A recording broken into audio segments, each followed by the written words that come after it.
Banyak orang masih melihat keadilan secara sempit, hanya soal hukum dan juga kebijakan besar lainnya.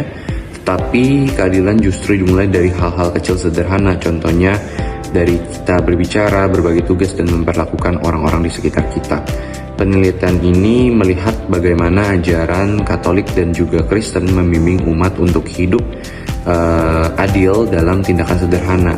Tujuannya sendiri yaitu memahami bagaimana generasi muda ini bisa menerapkan keadilan lintas agama agar hidup sosial jadi lebih rukun dan juga saling menghargai satu sama lain. Dalam ajaran agama Kristen dan Katolik, keadilan itu berakar pada kasih-kasih universal yang melihat semua manusia itu setara dan sama. Prinsipnya itu sederhana, perlakukanlah orang lain seperti kamu ingin diperlakukan, atau kasihanilah sesamamu seperti dirimu sendiri. Umat juga percaya pada keadilan ilahi, bahwa Tuhan itu maha adil dan menjadi teladan bagi manusia. Dan menariknya juga, nilai ini bersifat universal bagi semua agama yang ingin mengajarkan kebaikan, kasih, dan bahwa setiap perbuatannya itu memiliki konsekuensinya. Penelitian ini menggunakan pendekatan kualitatif di mana kami mewawancara 10 narasumber dari umat agama Kristen dan Katolik yang kami pilih berdasarkan purpose, yaitu mereka yang memahami ajaran agama dan penerapannya dalam kehidupan sehari-hari. Wawancara ini dilakukan dari Oktober sampai November di area publik, gereja, dan ruang diskusi ke kampus. Narasumber diminta untuk menceritakan pandangan spiritual serta penerapan nilai agama dalam hubungan sosial.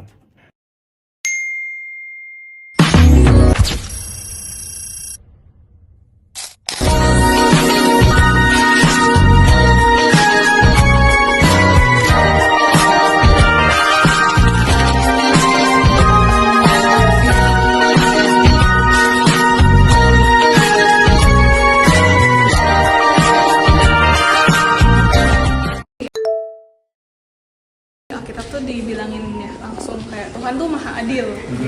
Tapi aku juga menganut kayak treat people the way you want to be treated gitu. Kasihlah sesamamu manusia seperti dirimu sendiri. Iya. Nah, kalau dari pandangan saya secara pribadi, saya tuh melihat bahwa agama Katolik itu memperlakukan semua orang secara adil dengan prinsip mengasihi sesama. Tentang nilai-nilai agama yang berhubungan dengan keadilan itu sangat membantu sekali. Karena apa? Karena keadilan dan aturan itu saling berhubungan. Pasti itu akan menjaga ketertiban. Kalau enggak pasti semuanya berantakan. Pernah sih waktu itu pas aku masih sekolah. Jadi ada satu temanku yang lumayan spesial gitu, special case. Dan jadi kan sempat ada tugas kelompok. Jadi ya lumayan, ya tau lah ya nanti kayak lumayan. Ya butuh effort lebih lah untuk aku kerja sama dia gitu. Cuma balik lagi ya karena aku dia dalam agama, aku diajar untuk aku mengasihi dan menerima dia. Jadi ya aku bisa menegur dia sih, tapi aku tetap menegurnya dengan kasih dan kayaknya walaupun agamanya beda, tapi prinsip keadilan menurut aku sama sih di semua agama. Soalnya kayak pasti semua agama juga mengajarkan untuk kita bisa saling mengasihi orang lain kan. Terus kayak aku yakin juga nggak ada agama yang kayak mengkotak-kotakan sebenarnya. Jadi kayak ya sebenarnya balik lagi tergantung pribadi masing-masing. Tapi menurutku antara agama sebenarnya ajarannya mirip-mirip semuanya dari berbagai jenis, cuma memang cara penyampaian aja berbeda. Menurut aku setiap masyarakat tuh kan individualnya berbeda-beda ya. Terus semua orang punya ego masing-masing, semua orang punya kepentingan masing-masing dan perlu ada kesadaran dimana kita nggak bisa cuma sekedar ngomong doang kita harus berperilaku adil, tapi kita memang harus benar-benar menghidupinya. Kita harus jadi contoh juga supaya orang-orang ketika lihat kehidupan kita mereka juga bisa belajar gitu. Oh, ini orang beda nih, dia benar-benar hidupnya tuh ya berperilaku baik dan adil. Yang pastinya pertama kita harus bersikap baik ya sesama kita, bukan dia berbeda agama, dan ya banyak-banyakin beribadah, berdoa, sama mungkin baca Alkitab kalau yang Kristen sama Katolik. Kalau udah melakukan itu pastinya dalam hidup bermasyarakat juga pasti baik juga sih.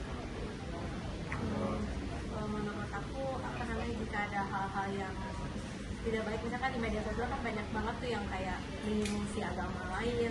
Nah lebih baik kita jangan terbawa kayak gitu. Jadi biar tetap rukun aja, sama apa namanya, kalau misalkan ada umat teman kita atau siapapun yang lagi juga merayakan hari raya, bolehlah kita juga saling mengucapkan juga, jadi biar lebih terbangun hubungan yang baik. Dari hasil wawancara kami menemukan bahwa keadilan bagi banyak orang berakar pada kasih universal dan prinsip perlakukan orang lain seperti dirimu sendiri. Semua agama dianggap mengajarkan kebaikan, kasih, dan konsekuensi atas setiap perbuatan. Dalam praktiknya, nilai agama membantu mengontrol emosi dan mendorong kita bersikap sabar. Tantangan terbesarnya apa? Ternyata ego dan perbedaan penafsiran. Tapi generasi muda sekarang ini punya peran yang penting, karena kita itu lebih terbuka, menghargai perbedaan, bijak di media sosial, dan menjadi role model yang menunjukkan keadilan lewat tindakan nyata. Jadi, dalam ajaran agama Kristen dan Katolik, hidup adil berarti melihat semua orang sebagai ciptaan Tuhan dan memperlakukan mereka dengan kasih tanpa membeda-bedakan.